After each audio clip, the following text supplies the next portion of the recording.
Vous êtes debout à la porte d'embarquement, confiant que tout est prêt, jusqu'à ce qu'une annonce discrète change tout.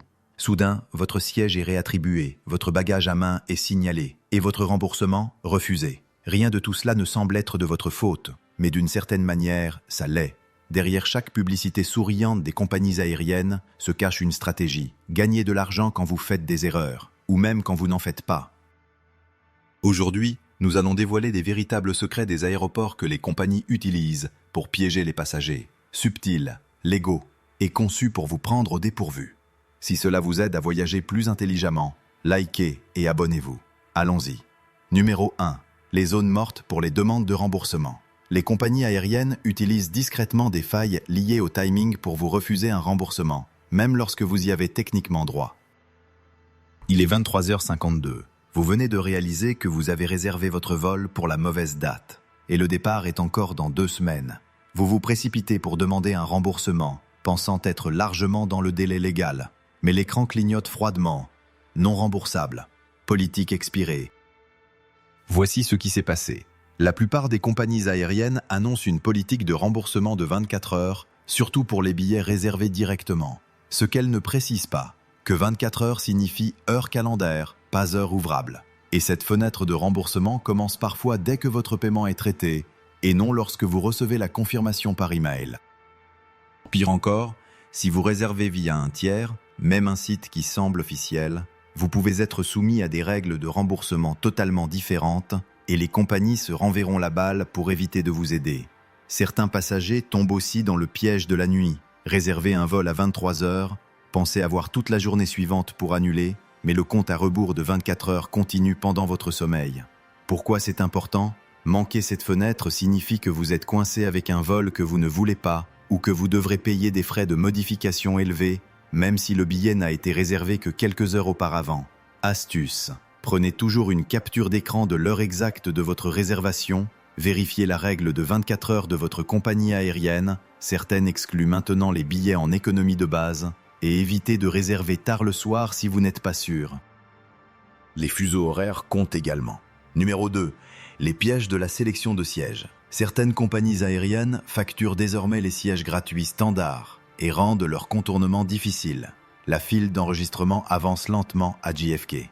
Un couple en voyage arrive à la borne, excité pour ses vacances tant attendues. Mais l'écran clignote. Siège non sélectionné, assigné maintenant pour éviter un placement aléatoire. Ils hésitent, puis paient $58, juste pour pouvoir s'asseoir ensemble. Ce qu'ils ne savaient pas, les sièges pour lesquels ils ont payé étaient des sièges standards, qui étaient auparavant gratuits. Voici le tour. Les compagnies aériennes ont commencé à faire passer la sélection de sièges de base pour un supplément premium, même lorsqu'elle ne l'est pas. On vous montre une carte remplie de sièges rouges, payants, et seulement quelques sièges gris, gratuits, à l'arrière. Mais ces options gratuites, parfois, elles ne sont même pas sélectionnables. Soit parce que la compagnie les retient, soit parce qu'elle les marque indisponibles jusqu'à l'enregistrement. Alors, vous paniquez. Vous pensez finir dans un siège du milieu, ou pire, séparé de votre famille. Cette peur vous pousse à payer, mais voici la réalité. Beaucoup de ces sièges retenus deviennent disponibles gratuitement lors de l'enregistrement. Et les systèmes des compagnies sont conçus pour regrouper automatiquement les passagers sur la même réservation, même sans paiement. Pire encore, certains voyageurs ont rapporté avoir payé la sélection de sièges pour découvrir que leur siège avait changé à la porte, sans remboursement. Astuce, à moins que le vol ne soit complet ou que vous ayez besoin d'aménagements spéciaux, évitez de sélectionner votre siège avant l'enregistrement. Faites attention aux mentions « économie de base » qui peuvent restreindre complètement la sélection. Et ne supposez jamais que le rouge signifie que vous devez payer. Numéro 3. Répression sur les bagages à main. La limite de taille n'a pas changé, mais la façon dont elle est appliquée est devenue plus sournoise. Il est 6h15 à l'aéroport international de Denver. Vous avez passé la TSA. Café à la main, bagage à main derrière vous. Vous êtes à la porte, en avance, détendu, jusqu'à ce que vous entendiez votre nom au haut-parleur. Passager Martin, veuillez vous présenter au comptoir. Vous avancez. L'agent montre une cage en métal. Pouvez-vous placer votre sac ici pour mesurer sa taille ? Votre valise passe sans problème à chaque autre voyage. Mais cette fois-ci, la poignée est trop haute d'1 pouce. et cela suffit pour que votre bagage soit marqué pour enregistrement à la porte avec supplément. 75 $ à payer maintenant ou vous ne montez pas à bord. Qu'est-ce qui a changé?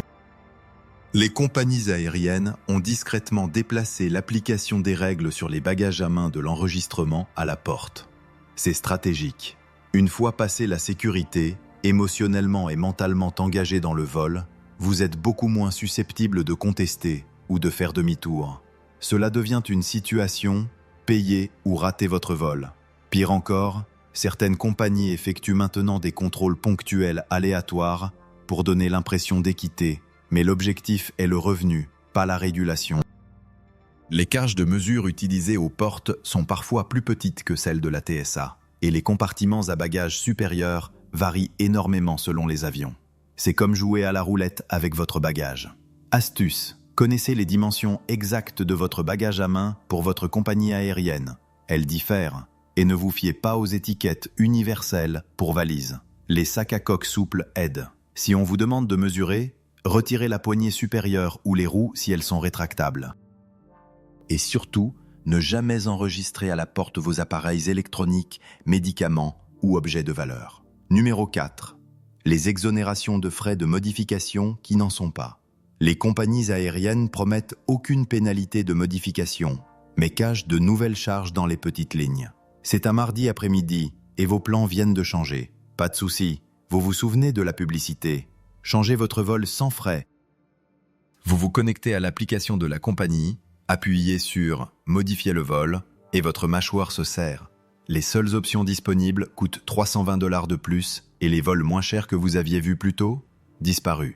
Vous ne réalisiez pas que aucun frais de modification ne signifie pas aucun coût supplémentaire. Voici le piège. Depuis 2022, de nombreuses compagnies aériennes ont promu la réservation flexible sans frais de modification. Mais en réalité, elles ont supprimé le tarif fixe et l'ont remplacé par des différences de tarifs gonflées. Vous ne payez pas une pénalité de modification, mais vous payez ce qu'elles veulent facturer pour le nouveau siège. Pire encore, certaines compagnies masquent les vols moins chers pendant le processus de modification. Vous ne verrez pas les options en économie de base, même si elles étaient disponibles lors de la réservation normale. Et une fois le vol modifié, le nouveau billet peut redevenir non remboursable ou non modifiable, même si votre billet original était flexible. Certains voyageurs ne réalisent pas non plus. Si vous avez réservé avec des miles ou des points, la flexibilité de modification peut signifier perdre complètement votre récompense ou vous retrouver coincé avec un bon partiel. Astuce: prenez toujours une capture d'écran des vols alternatifs avant de lancer le processus de modification. Si le nouveau tarif est trop élevé, appelez la compagnie. Les agents par téléphone peuvent parfois accéder à des classes tarifaires que l'application masque. Et souvenez-vous, sans frais ne signifie pas sans coût. Numéro 5. L'embarquement APA et substitution. Pourquoi vous embarquez soudainement en dernier, même après avoir payé un supplément? C'est l'heure d'embarquer à la porte B17. Vous tenez votre carte Priority Boarding, pour laquelle vous avez payé 39 $ lors de la réservation. Mais maintenant, 5 autres groupes prioritaires sont appelés avant le vôtre. Accès anticipé, statut Silver Elite, détenteur de cartes comarquées, famille avec enfants. Quand votre groupe est enfin appelé, les compartiments supérieurs sont déjà pleins. Vous êtes confus. Vous avez payé un supplément, alors pourquoi embarquez-vous presque en dernier? C'est une tactique classique d'APA et substitution. Les compagnies aériennes vendent l'illusion d'un embarquement anticipé, mais élargissent discrètement le nombre de groupes devant vous. Votre groupe 2 signifiait autrefois deuxième à embarquer. Maintenant, il peut signifier septième. Pire encore, même les passagers qui n'ont pas payé peuvent passer devant s'ils possèdent une carte de crédit partenaire ou un statut de fidélité, parfois acquis avec un simple séjour à l'hôtel. Votre avantage payé vient de devenir inutile, et lorsque les compartiments supérieurs sont remplis, les agents de la porte obligent souvent les derniers passagers à enregistrer leur bagage à main, ce qui signifie que non seulement vous avez payé pour l'accès prioritaire, mais vous risquez maintenant de perdre l'accès à votre bagage et qu'il soit endommagé ou retardé. Certaines compagnies réorganisent même les zones d'embarquement le jour du départ, ce qui fait que ce que vous avez vu lors de la réservation ne correspond plus à la réalité à la porte. Astuce: si l'espace dans les compartiments supérieurs est votre objectif, laissez tomber la mise à niveau payante et arrivez simplement tôt à la porte. Placez-vous près des files d'embarquement avant l'appel de votre groupe et sachez qu'une carte de crédit comarquée peut offrir une priorité d'embarquement supérieure à un paiement à la carte. Numéro 6. Les mésaventures des correspondances courtes. Les systèmes de réservation approuvent des escales illégales qui garantissent que vous manquerez votre vol. Il est 8h27 à Chicago. Vous venez de sprinter de la porte C9 à la porte F18. Sac à dos à moitié fermé, chaussures lâches, souffle court. Mais en arrivant au dernier virage, la porte est fermée. L'agent de la porte hausse les épaules. L'embarquement final a eu lieu il y a 2 minutes. Vous aviez une correspondance de 42 minutes. Le système l'avait approuvé. Alors, pourquoi n'avez-vous pas été averti ? Bienvenue dans le monde des correspondances minimales légales, un indicateur caché utilisé par les compagnies aériennes qui ne reflète souvent pas la réalité. Bien que leurs systèmes permettent techniquement une escale de 35 ou 40 minutes, ils ne prennent pas en compte les changements de porte, les retards de votre premier vol, la taille de l'aéroport. Oui, Atlanta, on pense à toi. Les contrôles de sécurité supplémentaires aux terminaux internationaux. C'est pire pour les transferts internationaux vers domestiques, où les files à la douane peuvent absorber 30 minutes à elles seules. Mais de nombreux sites de compagnies et outils tiers vendent encore ces billets, parce que les correspondances courtes semblent moins chères et plus pratiques, stimulant les réservations. Voici le piège. Si vous avez réservé les vols séparément et manqué la correspondance, vous en payez le prix. Mais même sur un itinéraire unique, certaines compagnies ne vous réattribueront pas complètement un nouveau vol si le premier n'était pas suffisamment retardé pour déclencher la protection. Astuce. Recherchez toujours le temps moyen de correspondance de votre aéroport. Pour les vols domestiques, visez au moins 1 heure. Pour l'international, prévoyez au minimum 2 heures. Si votre système réserve automatiquement une correspondance serrée, appelez la compagnie et demandez un intervalle plus sûr avant de confirmer. Numéro 7. Les jeux de confusion autour du Real ID. Comment les compagnies aériennes utilisent la date limite du Real ID pour vous faire porter la responsabilité et vous vendre des documents de voyage supplémentaires. Il est 5h20 à l'aéroport international de Tampa. Vous êtes à mi-parcours de la TSA lorsqu'un agent fronce les sourcils en regardant votre permis de conduire. Ce n'est pas conforme, dit-elle. Vous paniquez. Vous pensiez avoir jusqu'à l'année prochaine. Puis vient la frustration. La compagnie aérienne vous a permis de réserver sans avertissement, mais maintenant vous êtes bloqué ou obligé de trouver une pièce d'identité de secours que vous n'avez pas. Bienvenue dans la confusion du Real ID. Le mandat fédéral Real ID, repoussé à plusieurs reprises, devient enfin réel pour de nombreux passagers en 2025. Pourtant, les compagnies aériennes ne l'indiquent pas toujours clairement lors de la réservation. Certains voyageurs ne le découvrent qu'au moment de l'enregistrement, ou pire, lorsqu'ils se voient refuser l'embarquement à la porte. Encore plus frustrant, certains systèmes de réservation proposent des assurances voyage ou des services documentaires liés à la confusion du Real ID. Vous voyez apparaître des fenêtres contextuelles du type « Inquiet de la conformité de votre ID ?» Ajoutez de support documentaire pour $29, ce qui n'apporte aucune aide réelle. Dans les coulisses, les compagnies aériennes bénéficient discrètement lorsque vous manquez votre vol à cause de problèmes d'idées. Elles peuvent facturer des frais de réattribution ou émettre des crédits partiels au lieu de rembourser. Et comme il s'agit d'une règle gouvernementale, elles rejettent entièrement la responsabilité sur la TSA ou le Homeland Security, même si elles ne vous ont pas averti lors de la réservation. Astuce. Vérifiez votre permis dès aujourd'hui. Recherchez l'étoile dorée ou noire qui indique la conformité Real ID. Si le vôtre ne l'a pas, apportez un passeport valide. Et ne comptez pas sur les applications des compagnies aériennes pour le signaler. Elles le font rarement avant qu'il ne soit trop tard. Numéro 8. Annulations automatiques silencieuses. Si vous sautez un tronçon d'un vol, le reste disparaît, sans avertissement. C'est un après-midi ensoleillé à Phoenix. Vous êtes à l'aéroport, prêt à embarquer pour un nouveau vol afin de rendre visite à votre famille. Mais lorsque l'agent de la porte scanne votre billet, il y a une pause. Puis elle lève les yeux et dit « Votre réservation a été annulée. » Vous êtes abasourdi. Vous aviez un aller-retour confirmé. Que s'est-il passé ? Il s'avère que vous aviez sauté le premier tronçon de votre vol quelques jours auparavant, parce que vous êtes allé en voiture à la place. Inoffensif, non ?